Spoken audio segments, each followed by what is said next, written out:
the spine, eventually uniting with the mind to produce a state of altered consciousness or enlightenment. And then there's a picture at the bottom right there. When you guys look at that picture, that thing looks anything but sacred. It looks anything but holy. As a matter of fact, it looks wicked. And then this is on page 128 right here. This is continuing, talking about chakras. It says the word chakras was just mentioned. In Hindu yoga, the world of reality, they believe, as do much of the occult and New Age meditators, that the body contains 7 basic energy centers, known as chakras. When these centers are properly aligned, practicing yoga and meditation, there will occur a merging of the spinal chakra, the serpent, Kundalini, together with Shiva, located in the frontal chakra, the psychic third eye. And this spiritual union is believed to increase extrasensory and psychic powers. So again, they're delving into that mysticism. Kabbalists believe in this, all of these Buddhists, all of these New Agers, a lot of these Hollywood, Scientology. That's where that comes from. It's New Ageism. You know, you can be God. You can be God. Again, that's what they're trying to do, reach a higher, altered state of perception. That's what all this meditation and all of that is. And Shiva carries a snake around his neck. I thought Shiva was a her. Apparently, it's a dual god, another androgynous god, male and female. Shiva carries a snake around his neck. Snakes always surround his image. A snake is coiled around his phallus. There we go again. You see, this is, and it's, I mean, so there is no harmless religion. There is no such thing as a harmless religion. That stuff is wicked. Religion as a whole, religion is wicked. So we're just trying to show you right now, brothers and sisters, how all of this stuff is connected together, how all of this stuff has started from the time of Nimrod and is carried over to this very day. Let's continue on. Again, in Masonic and Occult Symbols Illustrated, this is page 217.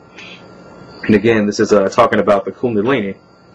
And surrounding is, I'm just going to pick up right here at the second paragraph, and you look at the picture. That's what this picture is talking about. Surrounding him is a serpent, symbolizing the Kundalini force. Notice the serpent's head. The shape is in the heart between the eyes, and the brow is in the shape of an Aries symbol, astrology, symbolizing renewal and rebirth, reincarnation. What does Scripture say about that? Once you're dead, you're gone. Ain't no such thing as reincarnation. The serpent has roses as a scale pattern, representing the enjoyment of life and its corresponding disappointments. The combining of the serpent and the man has produced an oasis in the desert, where the lotus blooms and the dragonflies play. Behind them you'll see the sun rising over pyramids, a new day dawning for an ancient knowledge. The activation of the Kundalini is a dangerous step, but once activated, the vital life force is flowing through the student. When that happens, the initiate becomes an overflowing river of love, affecting those who come in contact. See, now they're trying to talk about that Sakina that we read about in the last lesson. That's what they're talking about, that charisma, that light, that aura, that glow. That's what they're trying to achieve, but they're doing it in the wrong way. They're harnessing spirit, so they're going to have negative energy. And if we go down to page 230, this is just continuing on right here.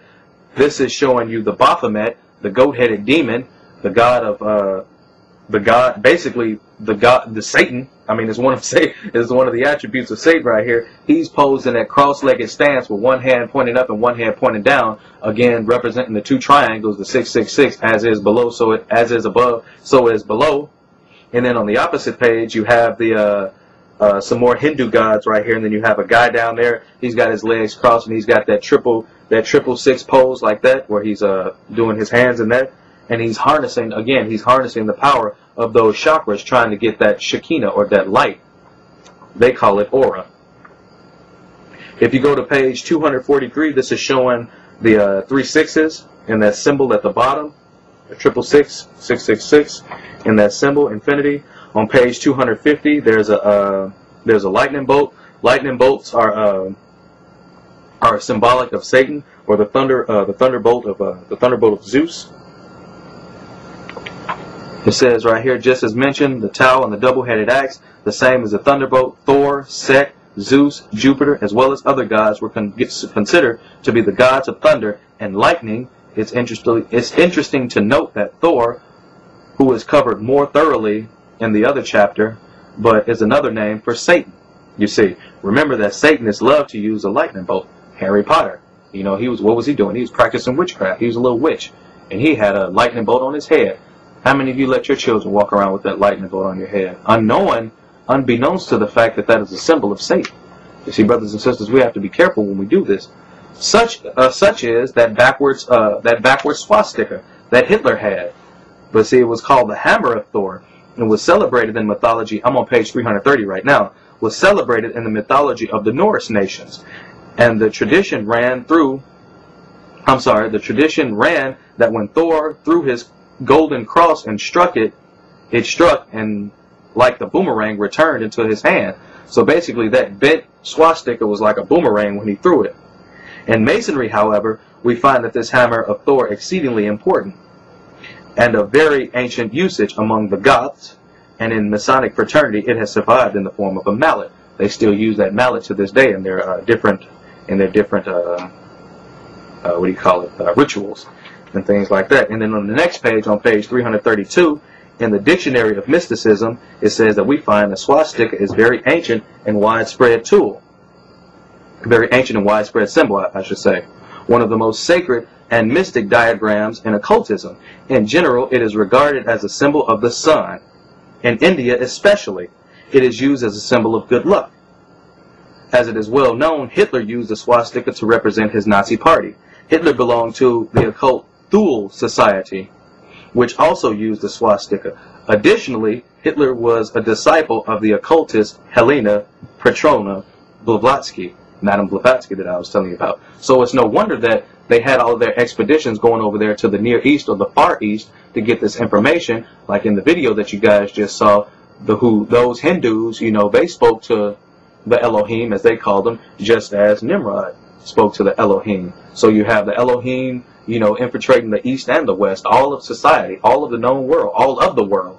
You see what I'm saying? And it's all coming together right now. So that's why it's going to be so easy for when these Anunnaki and when these fallen ones come back, when they tell us that there are gods, it's going to be real easy when they tell us that, just for people to believe it. Because they'll have all religions wrapped up in one. They'll have the a map of the human genome. They'll have the cure for all diseases and things like that, and they're going to come under the guise of peace, but they're going to create war, because what they want to do is bring as many souls into the lake of fire as they can, because they're already condemned. See, they know where they're going. Just like we read in Jubilees chapter 10, Satan knows that when Satan pleaded for a tenth of the demons, Satan needs those demons so he can persuade you and I, so we can follow him down the road to destruction. This is page 340 right here. I just wanted to read another, highlight more about that phallic. It says, in our phallic heritage, we are told that all pillars or columns originally had a phallic significance, and were therefore considered sacred. Pan, the goat god and the god of sensuality, was often represented as an obelisk. Didn't Bacchus have a Pan with him? The little goat guy in that picture that we showed earlier. Remember that I was talking about the stick? You remember that? Pan, the goat god? A former witch gives some interesting information about the obelisk. He writes, an obelisk is a long, pointed, four-sided shaft, the uppermost portion of which forms a pyramid. The word obelisk literally means Baal's shaft. So again, it goes back to Baal worship. Why is there an obelisk in Washington, D.C., and why do they call it the Washington Monument? Why is there a big shaft, a big phallic symbol? That's the symbol of your nation's capital, and it's right in the center. Why is that there? But everything's okay, right? No, it's not okay. This is the world that we live in. It's an upside-down world where right is wrong and wrong is right. So we have to stand up for what we know to be true, or Baal's organ of reproduction. This should be especially shocking when we realize that we have a gigantic obelisk in our nation's capital known as the Washington Monument. But you don't have to take my word for it. Again, that was on page 331 of Masonic Occults and Symbols Illustrated. Now I want to touch again on Baal one more time. This is Baal Seeing Eye, and this is on page 359, and it says, since the all-seeing eye represents Osiris, let's look at who Osiris is. And we elaborated a little bit before. We touched on that just a little bit before, but let's read it again. He committed incest with his sister, which resulted in the birth of Horus. Pike, and this is, I believe, Albert Pike who was speaking of this. Pike says, Osiris was the image of generative power. He is also the Egyptian god of the dead, as well as the sun god. Now remember, brothers and sisters, it says, I'm just reading right here, it says, remember that the Bible reminds us that the Christians, the children of Israel, the Bible reminds us that Yah is not a mighty one of the dead, but of the living. You can check that out in Matthew chapter 22, verses 31 and 32, Mark chapter 12, verses 26 through 27, and Luke chapter 20, verses 37 and 38. Yah is not the Yah of the dead. Yah is the Yah of the living, the mighty one of the living. That's what that means. But we're not Christians. Well, this is what that guy is saying, so I'm going to extract that word out of there. Again, this is page 359 in the Masonic Occult Symbolism Illustrated. Osiris is known by many other names in other countries. In Thrace and Greece, he is known as Dionysius. Where do we hear about Dionysius before? The god of pleasures and of partying and wine. A contrast between the pagan god and the true mighty one once again becomes obvious when we look at the Bible. When Yahushua was on the earth, he was called the man of sorrows, as it states in Isaiah 53. Prophesies that Yahushua is despised and rejected of men, a man of sorrows and acquainted with grief. And we hid, as it were, our faces from him, as was despised, and he was esteemed not. That's from Isaiah chapter 53. But see, that's in direct contrast of what, Dionysius or Jesus and all of those gods are. They're the god of feasts and festivals and things like that. Continuing on, it says, festivals held in Dionysius' honor often result in human sacrifice and it's organistic, or orgianstic, sexual rites.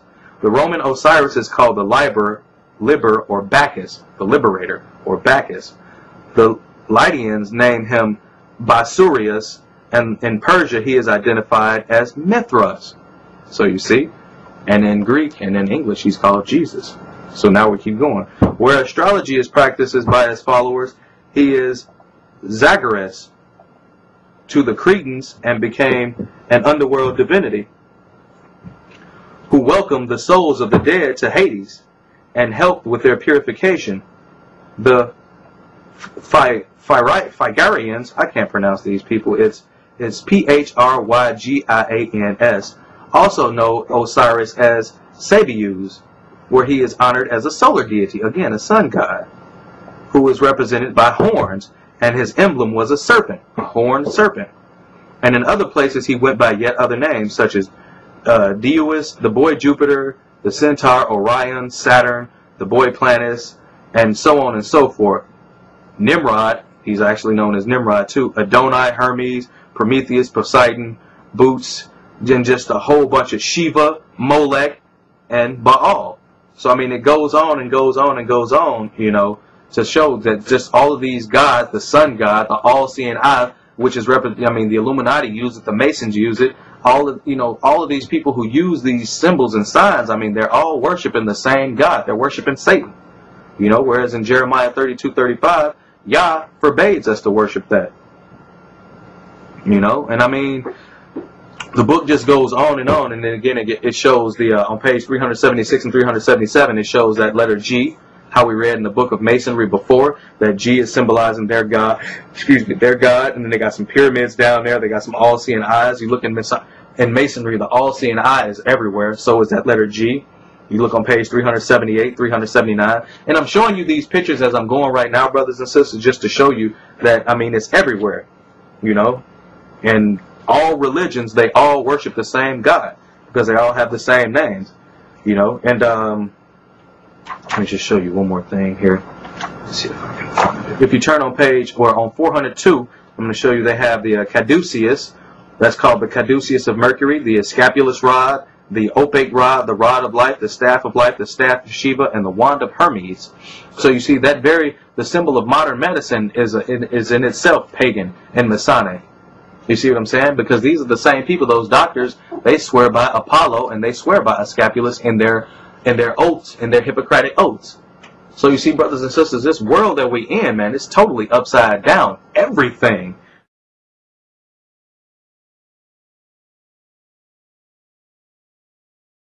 The Baphomet, or the upside down pentagram.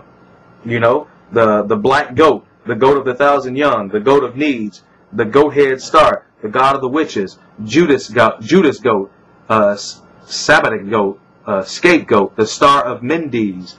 And that's funny that they have the star of Mendes right there, because if you look, the all of those major buildings in Washington, D.C., they align up to, they make that star of Mendes, or the goat of Mendes. And the Eastern Star, the female portion of the Masonic organization, that's their symbol, the upside down star. You know what I'm saying? So they got Baphomet right there. So who are you worshiping? You know, you're worshiping Satan. You're worshiping Baal. This entire lesson, this entire, you know, everything that we've read all points back to the worship of the gods. And these gods are still here, and it's evident right now, you know, through the ruling families. Like I talked